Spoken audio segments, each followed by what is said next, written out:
27 sentyabr zəfərə gedən yol. 27 sentyabr tariximizin ən şərəfli səhifələrindən biridir. Bugün Azərbaycan xalqı bütün dünyaya göstərdi ki, ədalət gec gələ bilər, amma mütləq gəlir. 30 ilə yaxın işğal altında qalmış torpaqlarımızın azad olunması məhz bugün başladı. O səhər Azərbaycan əskəri vətən torpağına ayaq bastı, düşmənə cavab verdi və şəhidlərimizin qanını yerdə qoymadı. Prezident İlham Əliyevin rəhbərliyi ilə başlayan əks-hücum əməliyyatı Azərbaycan xalqının iradəsini, birliyini və gücünü bütün dünyaya nümayiş etdirdi. İlk azad edilən kəndlər arasında Füzuli, Cəbrayıl və digər bölgələrimizin adı çəkiləndə hər birimizin ürəyi fərəhlə döyündü. Mən də Qarabağlıyam və həmin an hiss etdim ki, torpağım yenidən canlanır.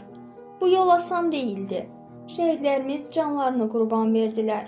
Qazilərimiz sağlamlıqlarını fəda etdilər. Onların qəhrəmanlığı olmasaydı, biz bugün qalibiyyətin qürurunu yaşaya bilməzdik. Hər bir şəhidin adı bizim üçün müqəddəsdir. Onların qanı ilə yoğrulan torpaqda indi azadlıq bayrağı dalğalanır. Qazilərimizin isə canlı qəhrəmanlarımız olduğu barizdir. Onlar bizə iradənin, mərdliyin, vətən sevgisinin nə demək olduğunu öyrətdilər. Bugün azad edilmiş torpaqlarda həyat yenidən bərpa olunur. Zəfər yolu salınır, şəhərlərimiz, kəndlərimiz dirçəlir. Məktəblərin zəngi çalınır.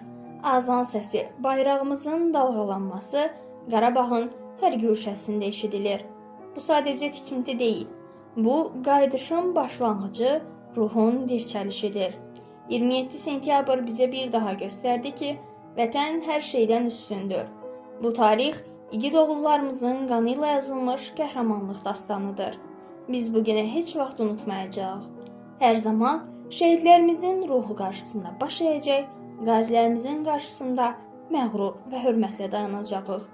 Çünki onların fədakarlığı sayəsində bu torpaq yenidən və əbədiyyən bizimdir.